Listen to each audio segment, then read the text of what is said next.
मतांच्या चोरीत, दरोडेखोरीत ज्यांचे हात अडकले ते सगळे निवडून आले. नाही तर भारतीय जनता पक्ष काय आणि शिंदे गट काय यांची काय लायकी आहे का निवडून येण्याची? हे निवडून येऊ शकत. हिंदू हृदय सम्राट बाळासाहेब ठाकरे यांच्याशी बरोबरी करणाऱ्यांना जनता धडा शिकवेल.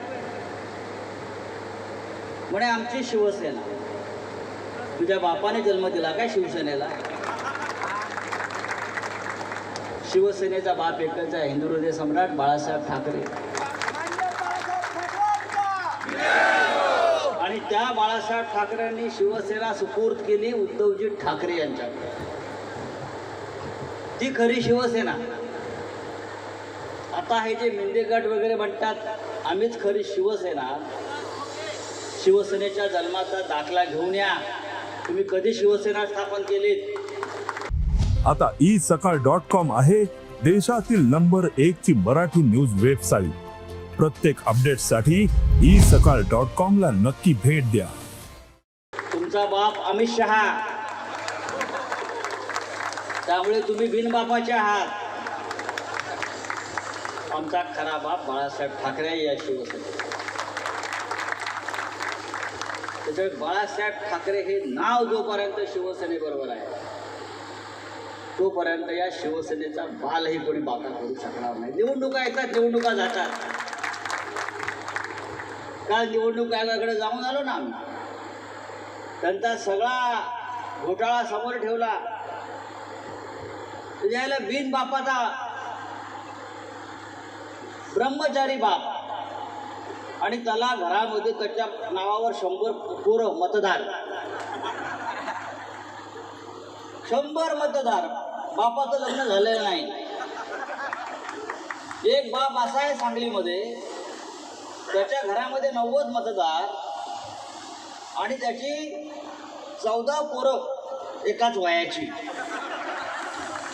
14 पोरं एकाच वयाची. 42.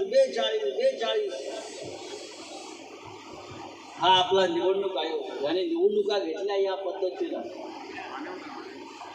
हे सगळं दिल्लीचं राजकारण, शिवसेनेचा मराठी माणसाचा पराभव करण्यासाठी. या महाराष्ट्रातून, मुंबईतून आपल्या मराठी माणसाला हद्दपार करण्यासाठी हे सगळं कारस्थान सुरतमधून सुरू आहे, अहमदाबादमधून सुरू आहे आणि इथून जवळ आहे अहमदाबाद. लक्षात घ्या. थोडं थांबा, एक वेळ अशी रस्ते बंद केले जातील अहमदाबादवाल्यांचे. ती वेळ आल्याशिवाय राहणार नाही. आणि त्यांना शिवसेनेची भीती यासाठीच वाटते. हे आपल्याला महाराष्ट्र, मुंबई लुटू देणार नाही. ही मुंबई मराठी माणसाच्या हातात राहील. या भागामध्ये मुंबईतून अनेक लोक राहायला आले. तर मुंबई कोणी गिळली? मुंबई गौतम अडाणीनं खाल्ली, आम्ही नाही. आम्हाला हद्दपार करण्याचं काम चालू आहे मराठी माणसाला मुंबईत. पण इथे जी आपली मराठी माणसं आहेत, गावकरी आहेत, ग्रामस्थ आहेत, भूमिपुत्र आहेत, त्यांचा आवाज फक्त शिवसेनाच उठवू शकतो. आता वारवणला बंदर येत आहे, गौतम अडाणी बांधतो आहे.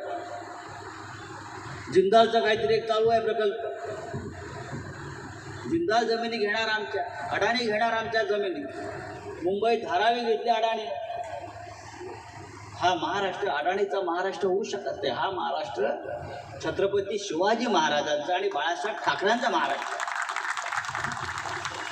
आणि त्यासाठी या शाखा ज्या आपल्या आहेत त्या महत्त्वाच्या. तुम्ही जितक्या जास्त शाखा निर्माण कराल तेवढी जास्त जागृत होईल, तेवढी जास्त मराठी माणसं येतील. तुम्ही मला शाखांच्या उद्घाटनाला कधी बोलवा, कोणत्याही गावात बोलवा, मी यायला तयार. कारण आमच्यासारखे लोक, मी असेल, विलास पुतनीस असतील, यांची पण शाखा, मानेसाहेबांची आमच्या एक वेगळी शाखा होती. हे सगळे आमचा अमोल कीर्तिकर, हे सगळं प्रॉडक्ट शाखेतलं प्रॉडक्ट आहे. शाखांमध्ये बसून बसून आम्ही शिवसेना. त्यातली ही जागा आहे. नरेंद्र मोदी प्रधानमंत्री होऊ शकत नव्हते. 55 जागा या देशामध्ये त्यांनी चोरल्या अशा प्रकारे. त्यातली ही महाराष्ट्रातली ही जागा जी आहे अमोल कीर्तीकरांची, ती चोरली, दरोडा टाकला. आणि आता विधानसभेत त्यांनी तेच केलं. पण उद्याच्या स्थानिक स्वराज्य संस्था, जिल्हा परिषदा, नगरपंचायत, महानगरपालिकेमध्ये आम्ही ते होऊ देणार नाही याचा निश्चय शिवसैनिकांनी केला पाहिजे, इतकं मी सांगतो. आणि तूर्त आपली रजा घेतो. जय हिंद, जय महाराष्ट्र. देश विदेशातील प्रत्येक घडामोडींचे लाईव्ह अपडेट मिळवण्यासाठी आता साम टीव्हीच्या सर्व सोशल मीडिया प्लॅटफॉर्मला लाईक, फॉलो आणि सबस्क्राईब करा. तसंच सर्व नोटिफिकेशनसाठी बेल आयकॉन प्रेस करायला विसरू नका.